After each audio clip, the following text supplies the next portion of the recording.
any improvements. Other improvements as they come across the line.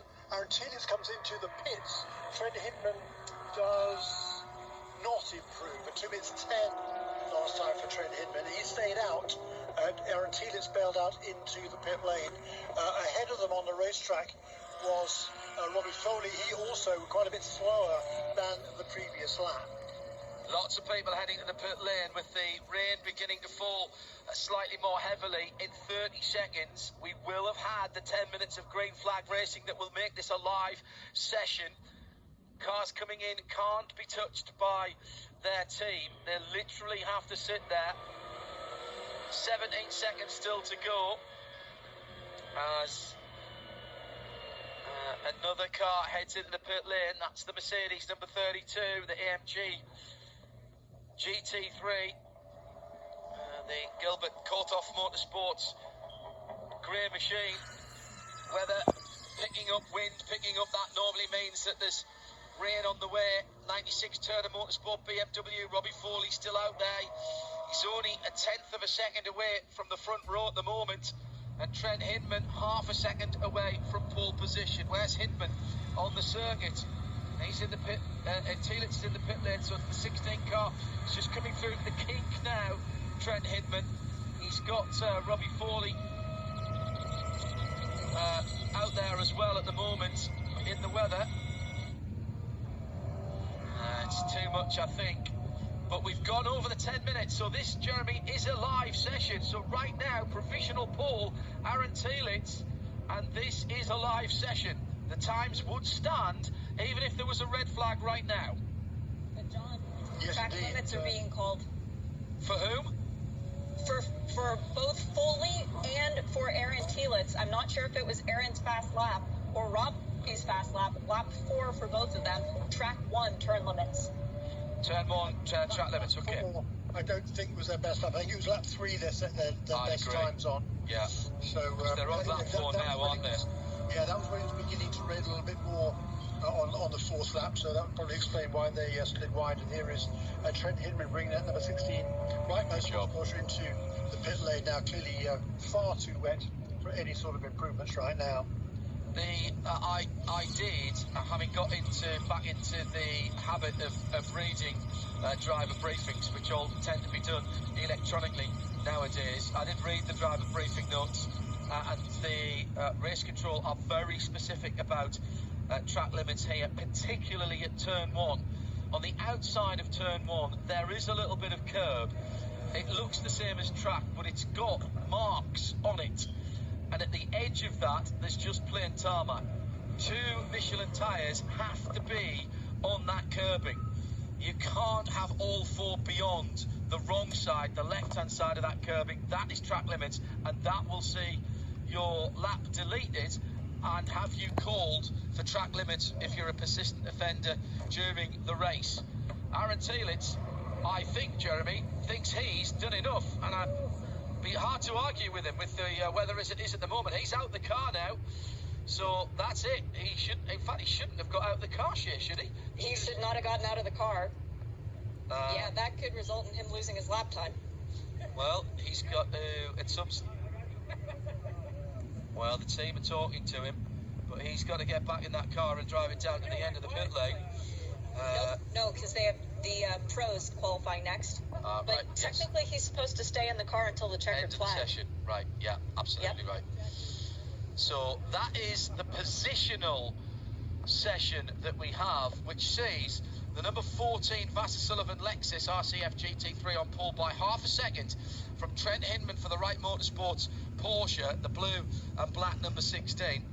And Turner Motorsports, the blue and yellow BMW, just 0.091 of a second away in third. Top 4 made up by Zachary Robichon, another Porsche, with the Pfaff Motorsports, the plaid number 9 Porsche, another 0.2 further back. Top 4, Jeremy, separated by 1 second.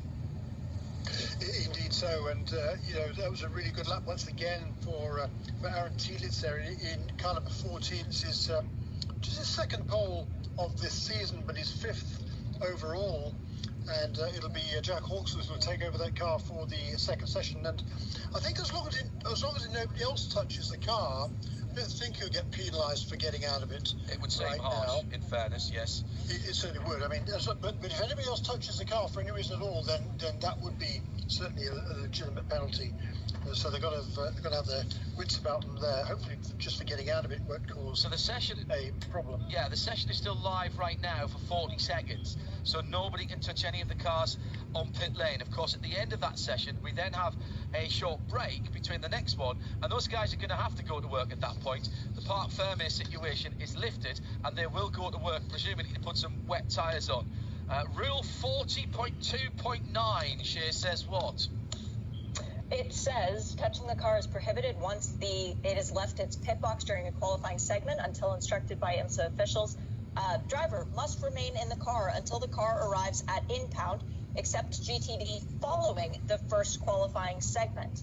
A competitor may request permission from IMSA to address various other things. And then it says the pole-winning driver in each class, this is Rule F, by the way, may be directed to participate in the interviews and or a pole ceremony award as directed by IMSA officials. And in such the case, the driver may be directed to exit the car. I did not see an IMSA official direct Aaron Telitz to get out of the car. Well, we'll leave that to those who have to make those decisions. There is another session to come. The checkered flag is now out, and Trent Hinman waited and got out of his Porsche, and that's what all the other drivers have done. So that would suggest Turner Motorsport, checkered flag is out, so they can have somebody come across to even help the driver out. Robbie Foley gets out, Bill Oberlin is getting in.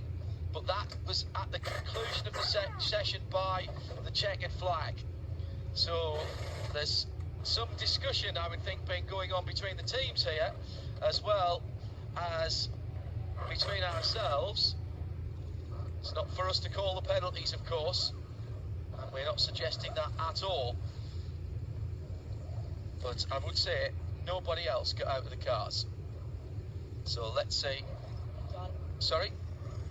One other driver did. Roman DeAngelis also got out of the Aston Martin before the session was over. Everyone else stayed in their cars. Okay, thank you, Shea. Eyes and ears in the pit lane and paddock for VP Racing Fuel report. It is now raining. Now, with that session now being over, Jeremy, of course they can work on the cars, and indeed this will be declared what presumes a wet session for the points here, and therefore a set of proved Michelin tyres, racing tyres, will go on all of the cars. Well, yeah. How wet is it? Jeremy. Oh, you're a brave man. Certainly isn't. It's not raining hard, but certainly wet tyres going on to the hard racing Aston Martin there. But it's not raining hard. I don't think at the moment. But it would certainly be a handful around here. Well, it's certainly raining pretty steadily there, isn't it? So good, because that would make things really, really tricky out there if you had to make the choice and go on slick tyres in these conditions. They would be cold slicks, and I think that would be awfully dicey. So I agree. But if it isn't full wet, it's certainly going to chew up wet weather tyres pretty darn quickly. This is for points. I think if this was for position, you might get one or two people, if the rain was stopping, just staying in the pit lane till the last 5 or 7 minutes, and then coming out with slicks on. Once you've chosen, you have to stick with it though. Once the green flag comes out. So 15 cars have qualified for their starting positions for tomorrow's IMSA Sports Car Weekend main event, which is the IMSA WeatherTech Sports Car Championship. Those 15 now go for GTD qualifying points, to be joined, Adam, by 3 GT Le Mans cars. Now, we know that the other drivers that you didn't mention before for GTD, i.e. the pros, are going to be out there. GT Le Mans is a pro class, although there are some non-pro drivers in it, who are qualifying for the 3 and the 4 Corvette and the 79 WeatherTech Porsche.